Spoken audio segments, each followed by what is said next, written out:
In this video, you will learn what it looks like to navigate Rasmus from a behavior technician's point of view.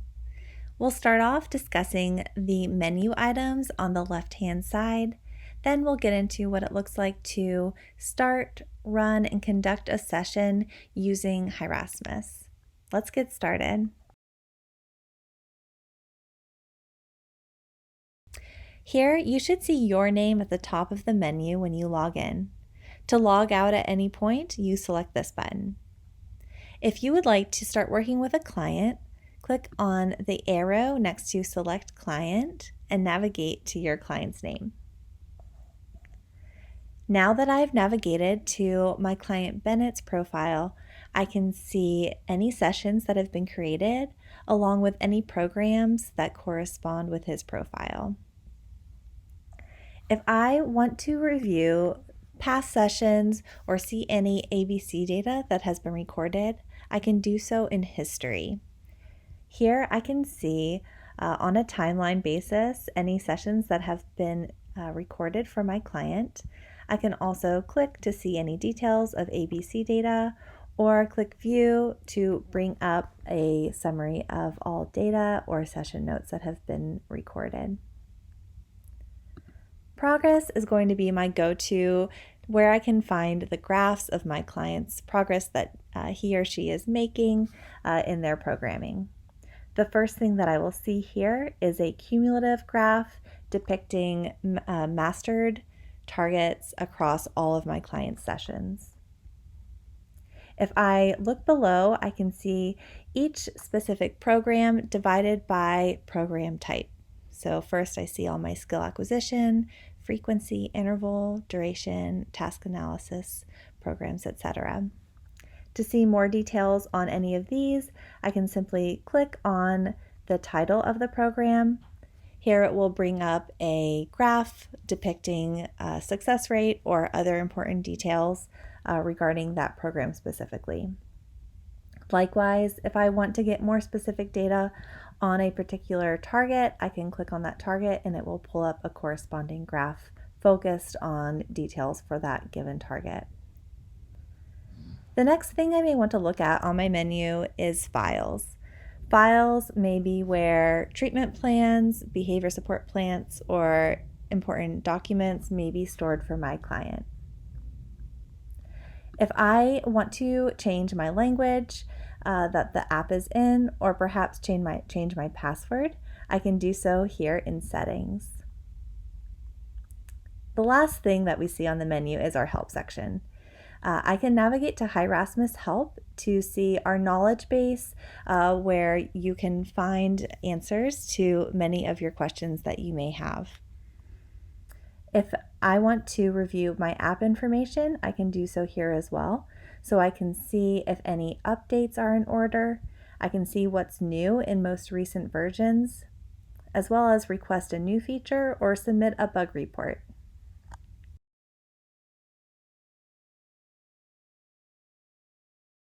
Now that we've familiarized ourselves with that menu, let's take a look at what it looks like to run a session. I can see here I have my daily therapist session. If I want to start my session, I can simply click Start Session. This will automatically take me to a preparation page.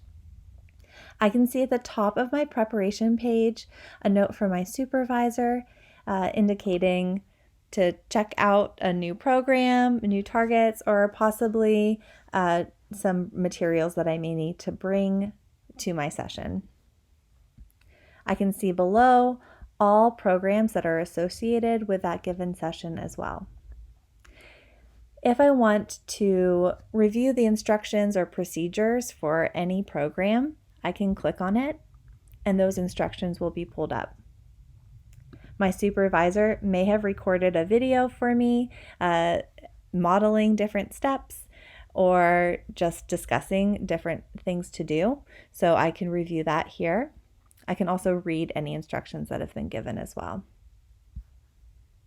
My targets may be something that I might visit if I want to review what specifically I'll be working on. Here you do have the ability to add new targets or to change the status of a target if that is something that my supervisor would like me to do as well. The last thing I can do here is see my history for this particular program. So I can see during the last session that was run, who ran it, when they ran it, and then I can see specific details trial by trial for each target within that program as well. Once I feel confident and familiar with the programs within the session, I can start my session by either clicking on this button or this button. So let's get started.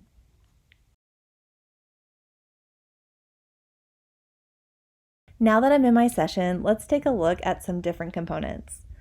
On the top left-hand side, I see my session timer. This tells me from the start of my session till now how much time has passed. Your supervisor may have pinned some programs to the top. You can navigate across this bar by swiping if you're on an iPad or simply scrolling if you're on a computer. To start taking data on any of these programs, you simply click or tap on a target, and then you will see some options to select from. Some of these may be prompt hierarchies, some of them may be as simple as independent, prompted, no response, or some might just be a plus or minus.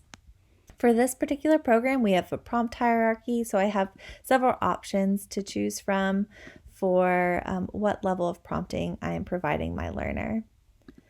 So I simply tap and then tap again to select. Now you can see that we have several different colors that are showing up at the top of some of our targets. Those just tell us that the last time that that particular target was run, what level of prompting was used. As you take further data, those colors will change to reflect the most recent selection. I can also see a total up above, which indicates to me the number of successful trials out of the total number of trials. If at any point I inadvertently take some data, I can click the undo button next to that particular program to remove that most recent trial. For this particular program, we have just some behavior frequency set up using clicker data. So all I need to do is tap on these particular targets to record that an instance has occurred. If you have a duration program, it may appear something like this. To start your timer, you simply tap on the timer and it will start recording. To end your timer, you can simply tap on it again. In green, you will see a cumulative total of any occurrences of that particular program. To start your timer again, you would just click on it again, and it will keep a running total up above, as well as the total of that particular occurrence will be rolling down here. If an ABC program has been set up, you will also find that on the top bar here. You can find this whether or not you're in a session. To record ABC data, you can click on that icon and you will see some available options to you. You can adjust your start time and your end time. And you can also make as many selections as you need to for each category.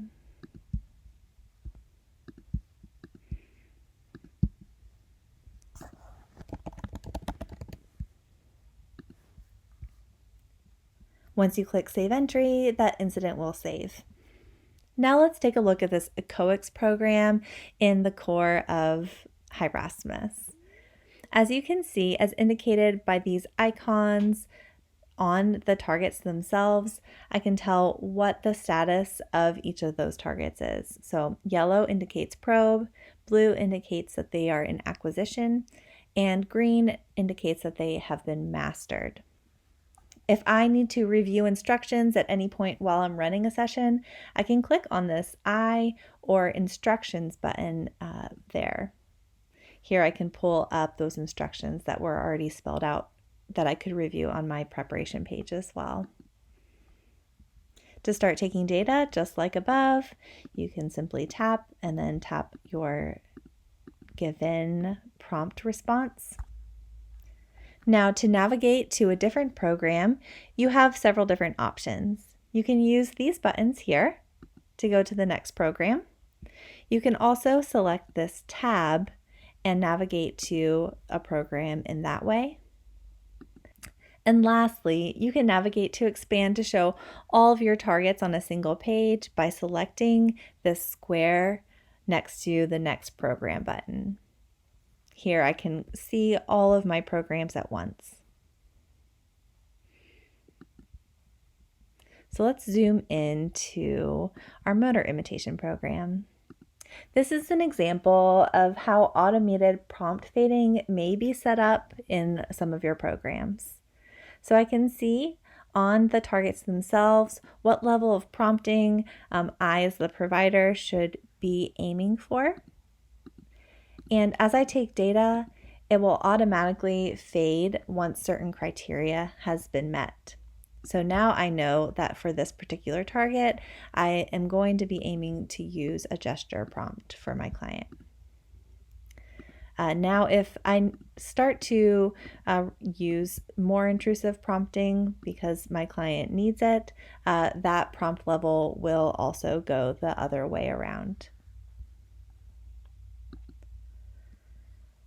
You may have a task analysis or several task analysis in a session, and to take data on these, you simply start at the beginning and work your way through the list. So I'm going to show you what that can look like.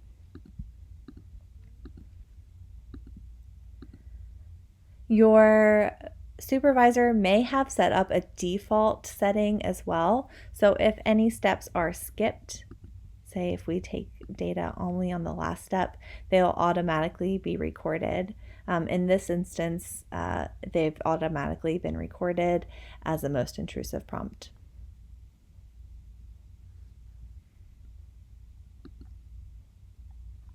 You may have a program that has several different types of targets within that program as well. And to take data on that, it's pretty straightforward. If you have a task analysis where you're doing forward or backward chaining, you may see some steps that are present but in waiting. On these particular steps, you can't take data on them, but they are cues for you so you know and follow the appropriate order. If you need to take any notes on a specific program and relay that to your supervisor, you can do so by clicking on Program Notes and typing those out.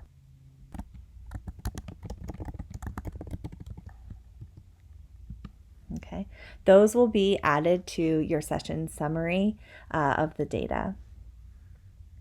Once you've concluded your session, you can click on Finish Session to End.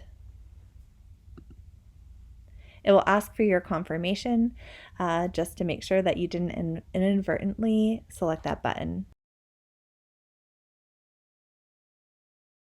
After you finish your session, you'll see a summary page of all of the data that you've collected. You can click and drag to see what the status of your data collection looked like during any specific point within your session.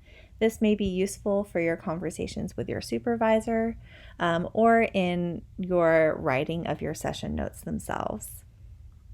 I can hover over any data point to see more details on that particular trial. And if I have included any specific notes, I should see those below that particular program as well. Now for session notes, I can select a template. There may be one selected as a default for my particular program as well.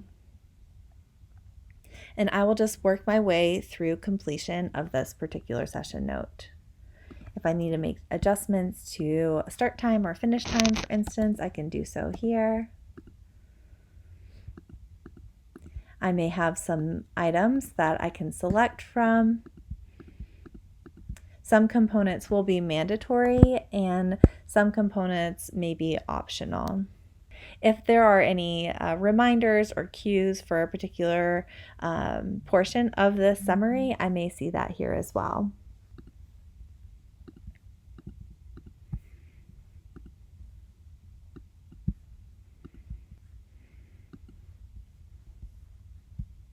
All right, that will produce a session note, which I can then save. I may be required to also sign off on that, so I will do that here. That signature will be dated and time-stamped. Once I'm done there, then I will click save, and this session note will be saved along with that data in my client's history. Congratulations! You just walked through the process of navigating the Rasmus platform, as well as starting, running, and wrapping up a session. We're so thankful for the work that you do, and we wish you the best in your work with your clients.